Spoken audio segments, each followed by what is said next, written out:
Welcome to the Practice Podcast, conversations probing the nature of practice. I'm your host, Dave Fearon, co-author with Peter Vale of the digital book on Practice as a Way of Being. Find it at mylibrary.world. And now to our show.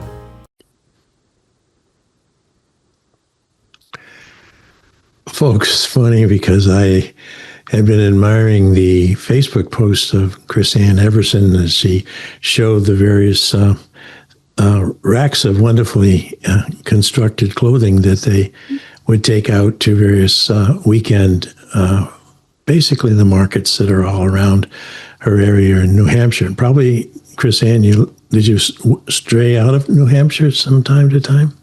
Occasionally into neighboring states. Most recently, Maine. Yeah. Well, Maine needs good garments as well. But, folks, what I'm getting at is that I've thought of those as knitted, with the needles, and seeing Krisan sitting next to her. Well, you wouldn't be next to your fire this time of year, but knitting away, click, click, click. And she said, Dave, it's crocheting. Yeah, and that's, to me, even more remarkable because she had sweaters, but they were crocheted. She had, really such an array of stuff, and with beautiful colors. Because I always thought of crochet as, it's all white and, it's a doily and you put it on the back of your chair. There you go. That still happens.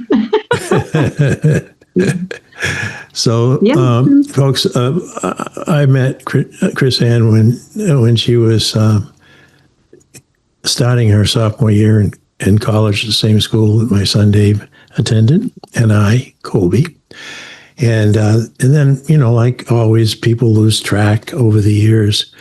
But I was delighted that Facebook brought us back together because particularly since I admired her as someone who earned a doctorate and was involved in foreign relations, and thought, oh boy, she's got a big scholarly head on her and she won't want to talk to this old retired guy. I was relieved to find out that you also crochet. Yes. I don't know which is therapy for which, but are you still teaching? I occasionally will do guest lectures, but I'm happily mostly retired at this point. Yeah. Oh, you're too young. You're too young to retire. Oh, You're the same age as my son. I want him to work 10 more years. I know. He doesn't, but I would. So I had a great career, and actually, it's not unconnected to what I'm doing now, because a lot of times in my, occasionally in my classes, I would be teaching something like comparative politics or European politics, and I would point out some lace patterns or embroidery patterns, and there are some details about those things that are a region or a country, or even a region of a country. And it's a great way to illustrate the influence of ideas through trade routes and historical significance. So I never would have thought of that. But so there are regional markers of the culture of the craft. There are sometimes identifiers. For example, you were talking about doilies in the beginning, right? Yeah. There are lace patterns that are known in certain regions of Ireland. And during the potato famine, there were patterns that were specific to individual convents. And so you can trace not only the region, but the specific convent that some lace patterns come from. I think it's fascinating, to realize that, yes, these things have a utilitarian purpose, but they are also really a cultural statement. And one that is accessible to talented people. It's not like you had to be extremely wealthy to crochet or to knit, work with yarn and wool and whatever you use to crochet, string. But it's sort of the every man, every woman, but some men crochet, I know. But it was always, had that accessibility so that when people were expressing themselves in those patterns, it could be your next door neighbor instead of someone up at the convent, with exclusive access to art. No, it's great that you see the connections between your interest in global politics and very local craft, some craft that goes back hundreds of years. Did you have the interest all along in crocheting and other related arts? And so you brought that along when you earned your doctorate and started teaching and writing? Yes, I began learning things like crochet and embroideries too when I was 10. And so all through high school, I was really, I loved it. It's very, today we would say it's very therapeutic or meditative, but I had fun learning about it, just the techniques and things. And, eventually when you realize that this wasn't always an art, it was a necessity. And so you're really taking part, in things like blanket making or sweater making. Yeah. We really are, keeping people warm. That was the point, in the beginning. And so things like weaving or making fiber out of wool, that is a matter of survival, historically. So it really is stepping into a long line. And when I say long line, it was also my line. I was going to say, I think you mentioned your mom.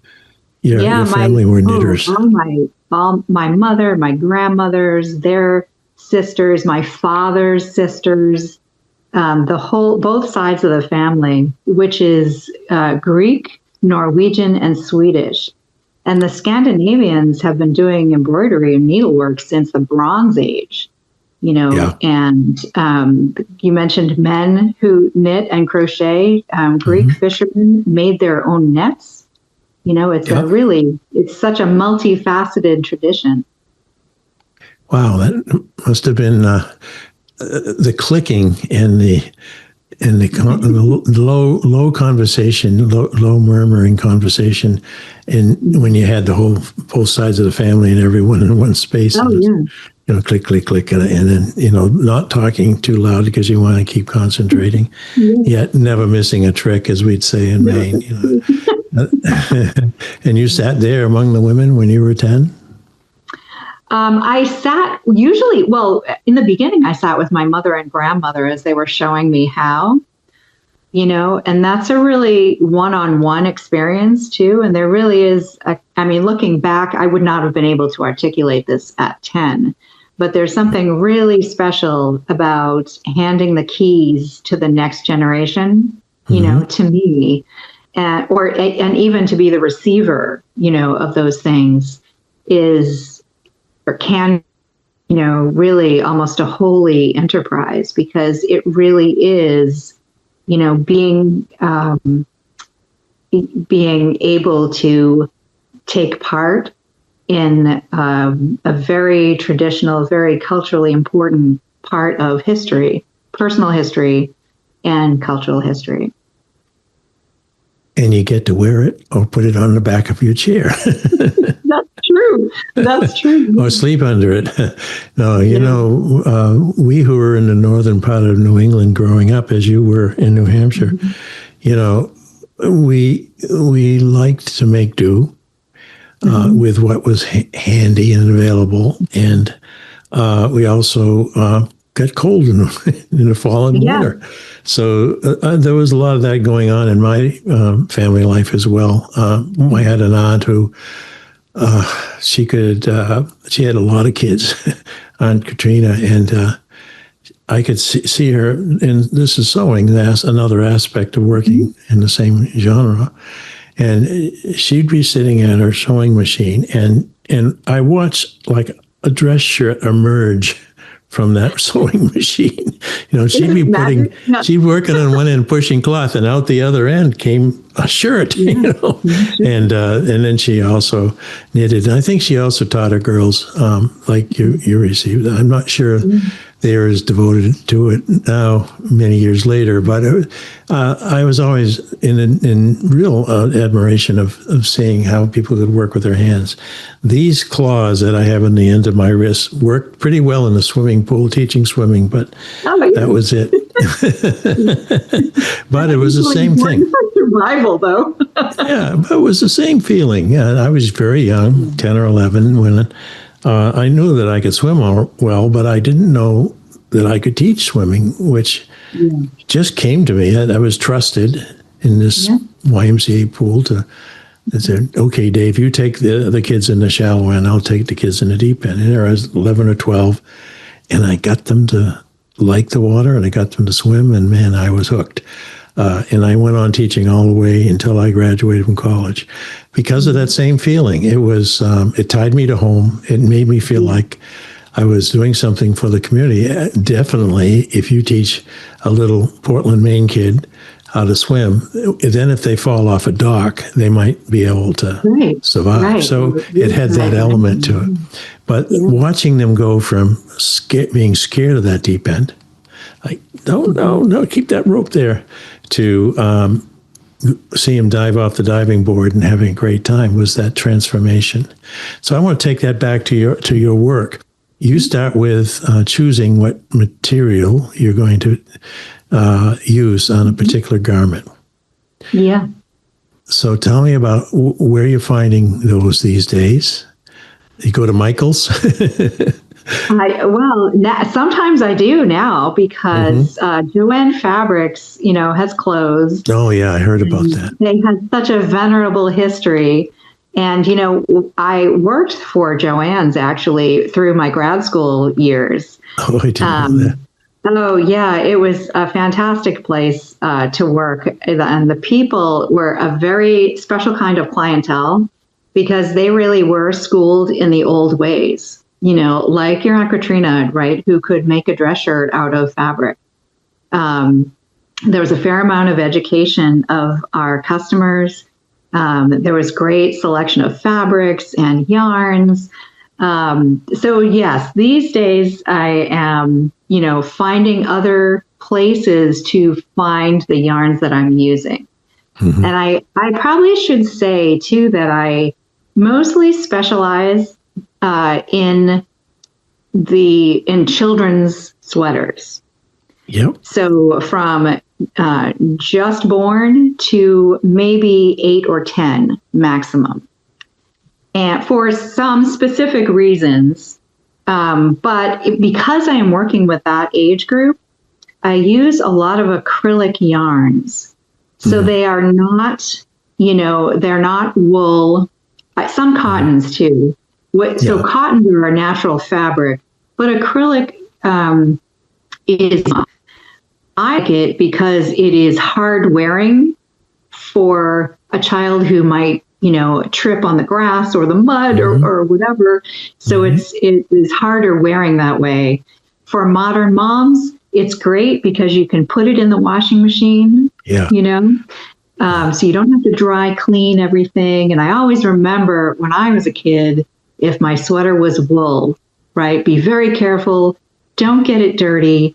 We'll have to hand wash it, and some kids are allergic to it. You remember the stretchers that you'd have to put the sweaters on after they came out, and they had shoulders, and you could adjust them. Yeah, to keep their seams. Yeah, I know what you mean about children needing a nice garment, but also they're gonna be rolling around in leaves. Yeah, and it's sympathy for their mom too, because busy moms today, they need something that's convenient for them too, right? So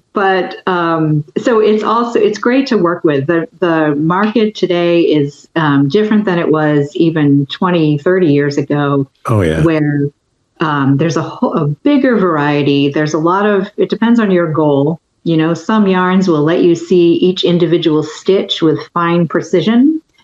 Other yarns will give you a kind of fluffy, fuzzy look, you know, once it's worked up. So it just depends on what your goal is. But I love the variety that's out there now.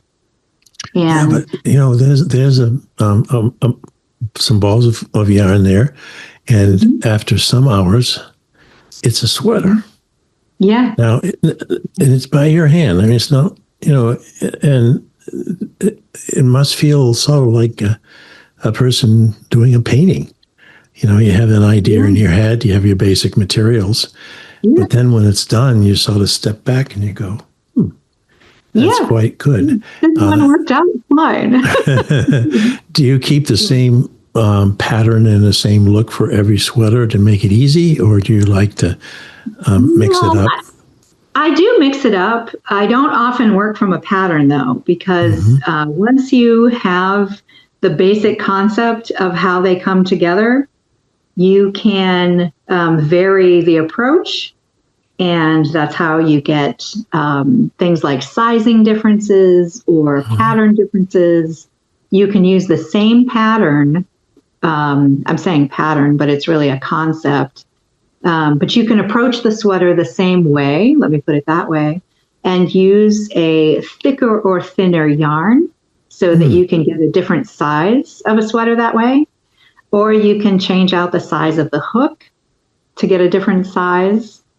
Or you can vary the number of stitches around a collar. You know, so there's 2 or 3 different approaches. And then, of course, the type of yarn, you know, that fuzzy versus stitch definition yarn that I spoke of earlier. You know, there's a lot of different ways to do it. But I don't, the only time I really make 2 alike is when someone has asked me for something. Can you do this twins in a different size? Yeah, twins. A couple of years ago, I made a set of jewel-toned sweaters for a set of triplets. Oh, my goodness. And so it was the same pattern in 3 different colors, you know. Oh, so that's that great. was fun. Yeah. Now, you could have gone forward in using and entertaining yourself with your work, giving it to friends, but you're out at those not flea markets. What do they call those markets now? Well, there's a variety of things I do. They're either, this summer I was often at a farmer's market. Farmers, there you go. I was searching for the word, you know. I am getting on in years. But you're out there and you have great displays. You usually have a awning or some kind of covering to keep your sweaters from the rain. Yeah. Yeah, and it's, I wouldn't want to use the word commercial because real art is not commerce, but it is something you make and sell. Yeah. But that must be satisfying too.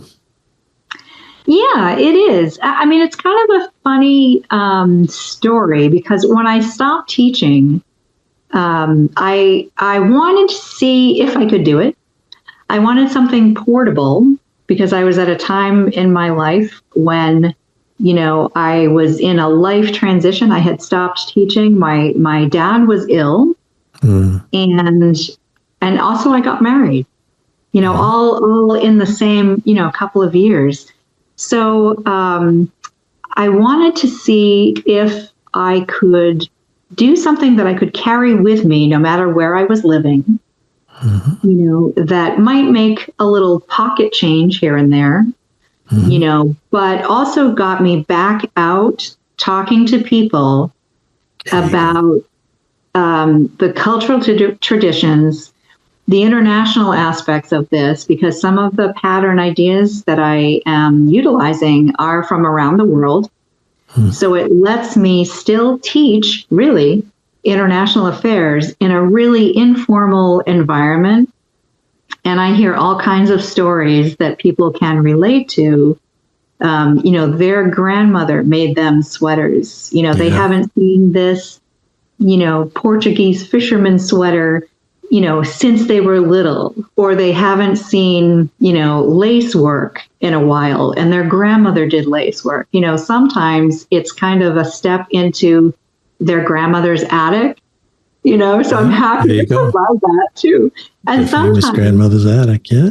yeah, I love the fact that sometimes, when people are standing near or in your spot at the market, they're looking at what you've hung there and have it on the table. But they also want to tell you that's the kind of story. And that's what yeah, really, one of the things that I love about us humans, that once we have something that triggers a memory, yeah. there's a story connected to it. And I don't care what anyone, everyone has Everybody stories, has a history. but Yeah, not everyone gets listened to. right. And so you, I think being a teacher, as long as you still are a teacher, but being formerly a teacher with a professor and all that, you learn a lot about listening. You want your learners to listen, but you also have to listen to them and pay a different kind of attention, not just a superficial attention, but trying to find out, who is this human being in front of me? And granted, you only get a few minutes with your people going to your booth, but I suspect some of them make an impression on you, don't they? Yes, they do. I have had people moved by what they have seen. A couple of years ago, maybe 3 or 4 years ago, I was at a multicultural festival. So it was locally a celebration of the all kinds of different people who lived within the region of this town. And I had been selling I had a collection of a little crocheted purse design. It's like a change purse. And the design itself was Spanish. But I had this woman who went crazy for them all of a sudden in my booth. And she wasn't Spanish. She was from Uzbekistan. And she said, "Oh my gosh, I haven't seen these in ages." And she was almost on the point of tears because it was something from her childhood. And they're circular purses, like a coaster with a second side on it. And in cultures that don't have a lot of paper bills, a lot of it's coinage, these are the types of coin purses that they were using. And so it just suddenly, she was flooded with memories of her home country. And it was just moving for both of us, to think that this little coaster-sized thing I had made had brought up that much, of the core of this person who, wasn't, didn't have the occasion to think about those things. And suddenly there she was, it all came flooding forth. And I love those moments. Yeah. I'm thinking now, I was just appreciating that moment in my imagination when she discovered those purses. You have also made a lot of friends and connections by virtue of you being part of these, like you just mentioned, that gathering, and other, you have to become friends of the people who have the markets, and in order for you to be not have to just stand on your porch and sell things, you've met a lot of organizers, haven't you? Yeah, I have. And I've also met people, in farmers markets in particular. It is just like, going to the weekly grocery store. People go to farmers markets to buy their weekly vegetables. And I happen to be, at these things on a weekly or regular basis. And so somebody I'll recognize them from successive weeks, and they'll come into my booth and say, I didn't have any young people in my life to buy a sweater, but now I do. There's been a birth announcement, in their family tree. And it's great because I also have, someone who was there the previous year, but now their kid is 1 year older. And the more that this kind of word has traveled, the more that market organizers have said, hey, would you like to participate in this other regional market that's a few towns over? Absolutely. So it's really organic, yeah, it's really not, planned per se. But I'm happy to be contributing to that kind of community where it really is a natural growth, but the organizers are on the lookout for things that build community.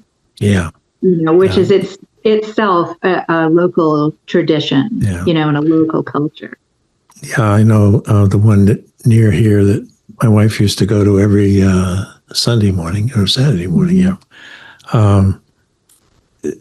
we would recognize some of the people who were selling because they also we get our eggs at a farm, and he was there, and there's all these connections and familiarity that really help because I know Connecticut is packed with people, and you don't. Whereas you go up to where you are, and there's fewer people, so you got to get people to come, you have to put the word out, and they come from afar, as we used to say. But once they're there, it's like a big event. It's not something you just run by and grab something. You can, but I think you spend time admiring things.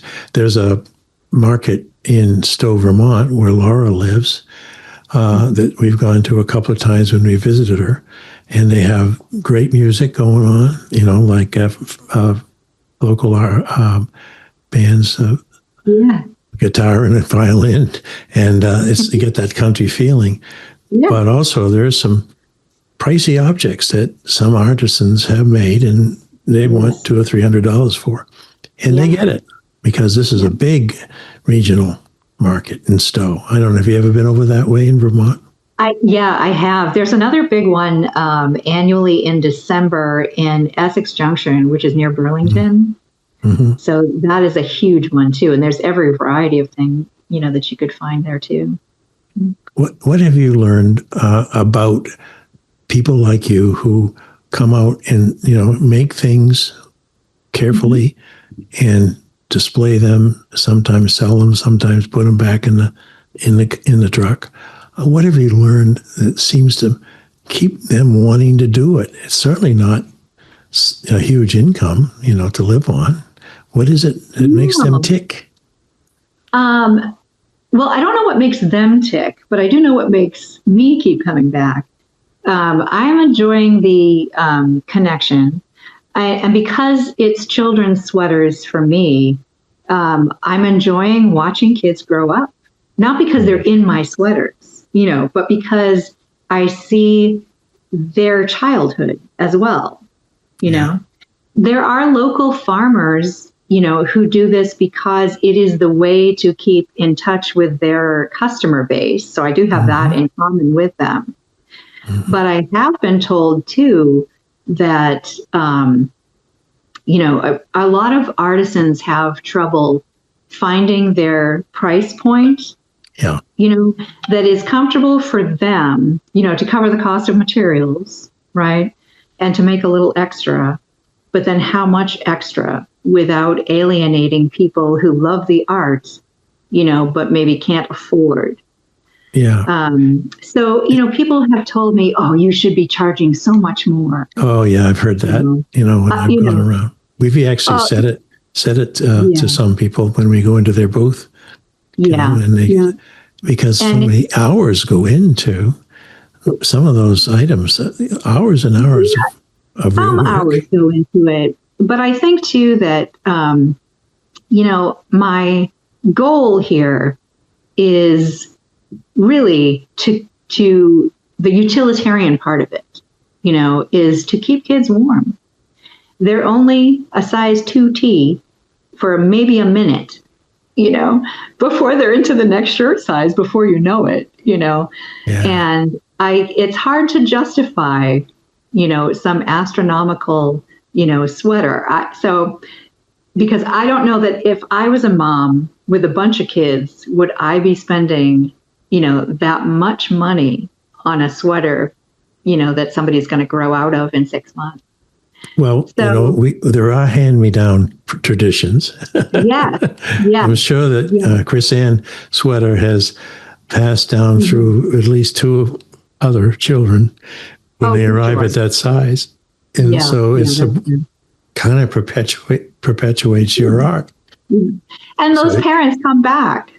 They come mhm. back the next year for the next sweater that the child is growing into, you know. So it comes back to me. To me, it's a relationship, right? Over the long haul, not so much getting, $50 out of somebody one time. That's really not really what I'm interested in. I love that ethos, and I really admire you for all that you see and do, in addition to working those little loops and making things Yeah. look pretty wonderful. We have a minute or two more, and I want to ask you: do you see ever running out of interest in this and moving over to some other way of using your talent and your genius, or is this going to be Gee, I hope not. So far I'm not bored. good? And I don't feel overwhelmed with the effort, So in other words, I'm not chained to my hook, right? So I don't feel trapped in some never-ending production cycle.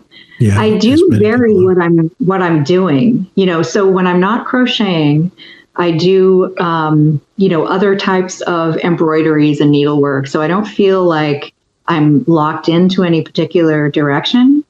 So the things that I might take to some craft fair or market, that does change. The sweaters do seem to be a common element, but anything else, kind of varies.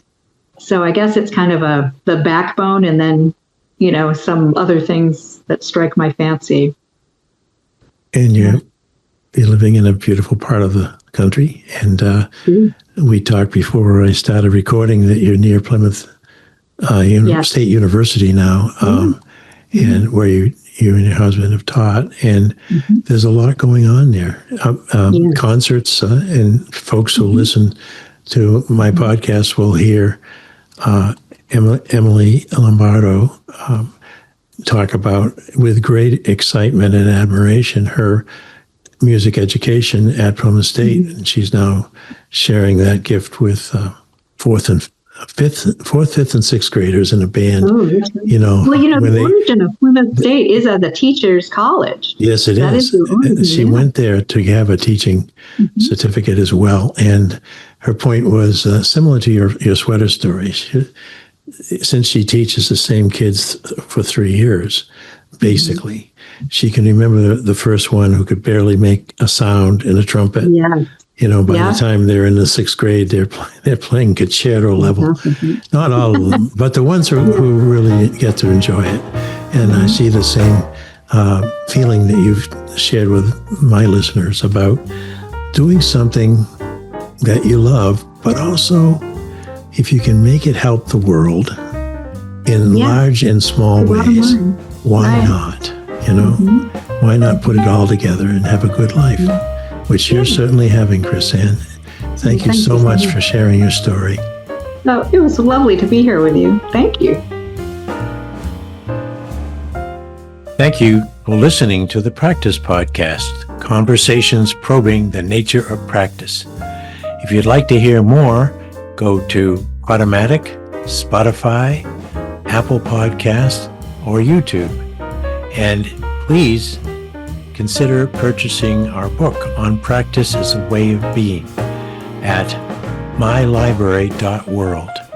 It's a digital book with lots of features that you do not see in a conventional book. So once again, thank you, and I look forward to you listening again.